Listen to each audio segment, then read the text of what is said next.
They were promised homes for life, but now some of those same buildings are selling penthouses for almost £1 million, 10 stories, 10 buildings. And behind each one, a chapter of Britain's most ambitious and most controversial social experiment, council housing. In this video, we'll revisit 10 unforgettable landmarks that shaped not just skylines but lives. Some were born from hope, others swallowed by profit. All of them carry the weight of generations. Maybe you lived in one. Maybe you walked past them without ever knowing what they meant. But once you hear the stories behind these walls, you won't see them the same way again. In the late 1960s, Balfron Tower rose above East London like a concrete monolith, bold, unapologetic, and built with purpose. Designed by Erno Goldfinger, a Hungarian-born architect committed to socialist ideals, this tower was meant to be a sanctuary for working-class Londoners. With its unmistakable silhouette and separate service tower linked by sky bridges, Balfron was not just another block of flats. It was a statement that architecture could be both monumental and humane. Goldfinger even moved into the building himself for 2 months after it opened, sharing the lifts, the hallways, the noise. He spoke with tenants, listened to their needs, and adjusted future designs accordingly. Balfron wasn't a detached experiment. It was lived reality, but that ideal didn't last. By the early 2000s, residents were told to vacate for renovations. Promises were made, new homes, dignified returns. Then the rules changed. The entire block was sold to the private sector. Today, its flats are marketed to young professionals, artists, and the affluent, while thousands of local families sit on social housing waiting lists. Balfron Tower stands tall, but not for the people it was built to serve. It has become, for many, a symbol of displacement dressed as progress. What happens when the place once called hell on earth becomes prime real estate? The Boundary Estate in Bethnal Green, opened in 1900, was Britain's first council estate. It rose from the ashes of the old Nickel, a slum so notorious that even Victorian newspapers called it a maze of vice, filth, and poverty. What replaced it was revolutionary. Handsome brick buildings arranged in a radial pattern around a central garden known as Arnold Circus. It was a bold vision of public housing, orderly, hygienic, and above all dignified. For decades, this estate stood as a working-class stronghold, a testament to the belief that decent housing was a right, not a privilege. But over time, its defences wore thin. First came right to buy in the 1980s, and then gentrification. Corner shops and laundrettes gave way to boutique cafes and artisan groceries, drawing a new kind of resident. Many of the flats are now rented out at private market rates, far beyond the reach of those they were originally built for. The Boundary Estate still looks beautiful, but the question remains, who gets to live there now? Its red bricks may be historic, but for many in East London, the dream they once represented is now out of reach. Keeling House was completed in 1959, a 16-storey concrete tower designed by Dennis Lasdun for the working-class residents of Bethnal Green. At first glance, it seemed stark and uninviting, standing in sharp contrast to the low-rise Victorian terraces around it. But Lasdun had a different vision. He wasn't building just another high-rise. He was trying to recreate community, vertically. The tower's cluster block design was revolutionary. 4 wings of maisonettes wrapped around a central service tower. Each floor had shared drying areas and social spaces, subtle architectural gestures meant to preserve the social life of traditional street housing. Lasdun spent time with local families asking what mattered most. The answer, time and again, was connection, to neighbours, to routines, to a sense of belonging. Can brutalism be beautiful if it listens, adapts and reflects the needs of its people? That's what Lasdun aimed to prove. Over the years, the tower fell into disrepair, Then, in the late 1990s, it was sold off, refurbished and privatised. Today, nearly half the flats are owned by architects and creatives, with penthouses going for hundreds of thousands of pounds. And yet, if a building was designed for working people, but no longer houses them, can we still call it a success? Tucked into the slopes of Highgate in North London, the Wittington Estate was never meant to shout. It was designed to feel quietly human, a gentle alternative to the towering concrete blocks that had begun to dominate post-war Britain. Architect Peter Tarbury, in his 20s at the time, envisioned a place where families could thrive, not just live. Completed between 1972 and 1979, the estate features 6 stepped terraces, each one staggered to follow the natural incline of the land. The homes have their own front doors, and kitchens were deliberately placed to overlook walkways, allowing parents to keep an eye on their children and neighbours to remain visible parts of each other's lives. Can a simple design choice really help rebuild a sense of community? Here, that was the hope. But ambition came at a cost. Construction delays, contractor issues and budget overruns doubled the project's original price tag. And by the time it was finished, the cultural tide had begun to turn. Critics started questioning the very idea of housing estates, even ones as thoughtfully designed as this. Was it utopia or another failed experiment? The Wittington Estate still stands, a reminder that good intentions in architecture don't always guarantee lasting acceptance. In Newcastle's biker district, the old terraced houses were falling apart, outdoor toilets, coal sheds, damp walls. Residents knew change was needed, but they had one condition. They wanted to stay with their neighbours. That simple request shaped one of the most distinctive housing developments in Britain. Architect Ralph Erskine was hired not just to design buildings, but to listen. He set up a temporary office on site and invited locals to share their concerns and hopes. The result was the Biker Wall, completed in the early 1980s, a 1.5-mile-long structure that rises and falls with the terrain, shielding the homes behind it from wind and noise. Its bright colours, wooden details and varied facades gave it a character completely unlike the grey high-rises of the era. Instead of isolating people in towers, Biker offered a blend of high density and human scale. Small private gardens, communal green spaces, and clusters of homes designed to preserve neighbourly bonds. Can housing design truly reflect the identity of a community? In Biker, it tried, but economic collapse hit hard. As Newcastle's industry declined, so did public investment. Biker's future became uncertain, caught between its bold past and an increasingly fragile present. Picture this.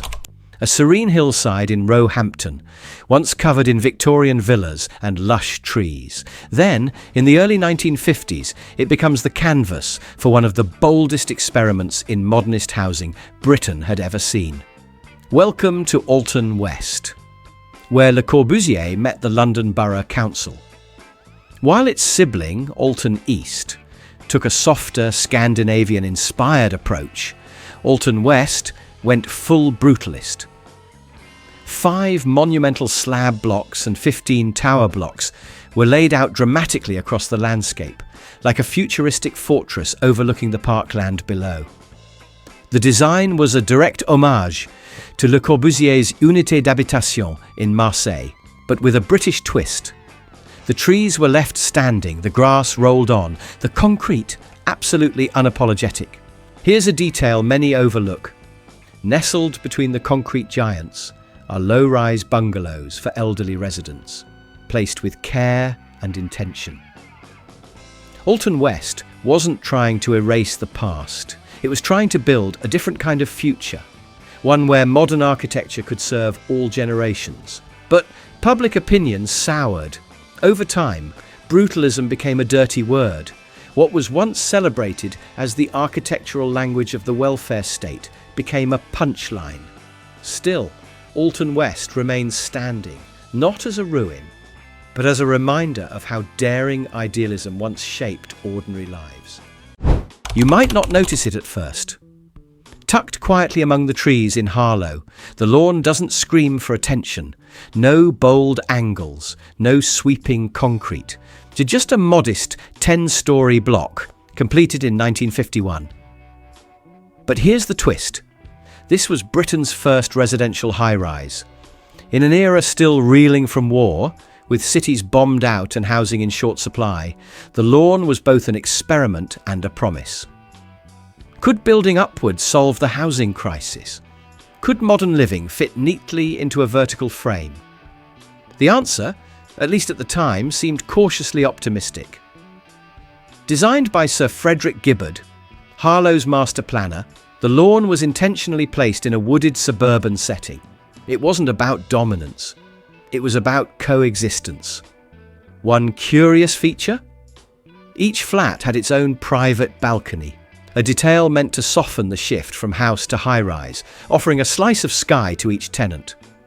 Unlike the massive concrete towers that followed in the 60s, the lawn felt gentle, almost quaint, but it lit the fuse. Once this was possible, Britain began to build upward everywhere. It all started here, with a quiet building that dared to rise. In post-war Britain, rebuilding wasn't just about bricks, it was about belief. And the Mworth Estate in Derby, formally opened in 1959, was a blueprint for a better life. Designed not as just another housing project, but as a complete neighbourhood, Mworth promised everything a growing family could need: homes, schools, churches, shops, and green spaces all woven together. Planned as early as 1948, Mworth was born from the post-war Labour government's dream of a welfare state that cared, not just for shelter, but for dignity. Streets curved instead of marching in straight lines. Cul-de-sacs offered safety for children. Semi-detached homes came in subtle variations, some rendered in cream, others in brick. It wasn't flashy, but it was thoughtful. Here's a small but telling detail. Over 200 homes were built for private sale, and nearly 300 for leasehold. Even in a council estate, planners imagined a social mix, working-class families living alongside middle-income neighbours. It wasn't radical, it was deliberate. So why doesn't it feel like a social experiment today? Because Mworth succeeded by being unremarkable in the best way. It didn't aim to impress, it aimed to work, and for a time it did exactly that. Sometimes ambition doesn't look like a bold tower or sweeping design. Sometimes it looks like 5-storey walk-ups with shared staircases and baths in the kitchen. That was the reality at the Honor Oak Estate in Lewisham when construction began in 1932. This wasn't a visionary project. It was a response to slums, to overcrowding, to desperation.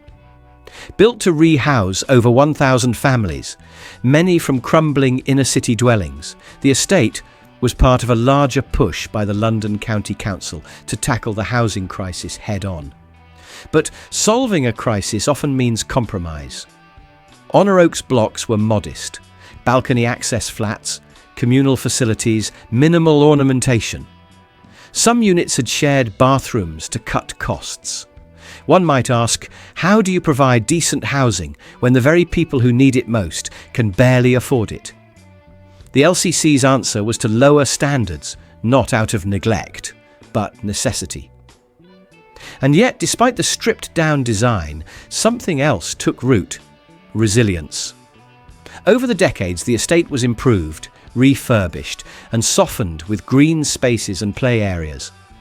Today, its red brick facades and neo-Georgian style hide a rough beginning. Honor Oak isn't a monument, it's a survival story, built under pressure, shaped by need, and still standing. What happens when fixing a problem creates a bigger one? In Pendleton, Salford, Broadwalk was once part of a bold post-war effort to provide clean, modern housing to working-class families. But by the early 2000s, nearly 93% of the housing stock was still council-owned, and many of the buildings were showing their age. Local authorities turned to a solution that promised transformation without blowing the budget: the Private Finance Initiative. Under PFI, private companies would fund, renovate and manage public housing. In theory, a win-win. But reality proved messier. It took 4 years just to get the Pendleton scheme moving. Large areas were cleared, residents displaced, and redevelopment slowed to a crawl.